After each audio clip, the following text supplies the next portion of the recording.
Frustration in a queue today for a council recycling depot. Hundreds of cars, many waiting more than half an hour. And not just because it's Easter. Some here blame their council. Well, Sutton have changed their collection of bins, etc., OK? And I don't think people quite know where to throw all the stuff. One resident, Bert, showed us how he now has to use 5 bins instead of just 2. Garden waste, paper and card, non-recyclable rubbish, bottles, tins and plastics, food waste.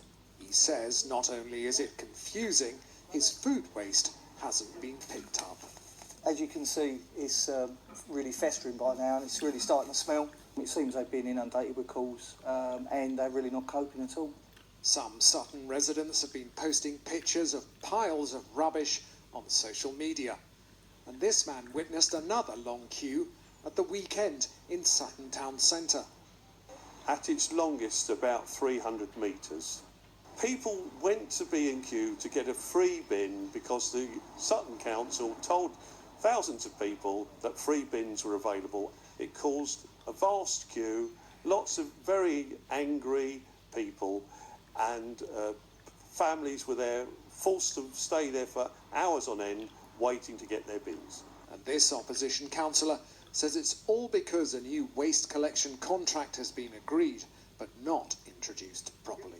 It's badly drafted, residents have been misinformed, and it's as simple as that. If you don't get your message clear, chaos ensues.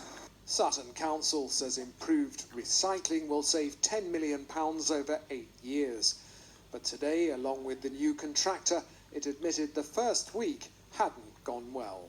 So we recognise that people are unhappy. They have every right to be so. We've been working on this hard, but we know that in the first week things didn't go nearly as well as they should. How have you got it so wrong? In every service change, especially of that magnitude, there are some teething problems. There's a period of adaptation. This one is probably a bit more difficult than we expected. There was a lot of change at once. The council says 90% of collections have now been made and the service is improving. Residents will no doubt be watching their bins to make sure it has. Gareth Furby, BBC London News.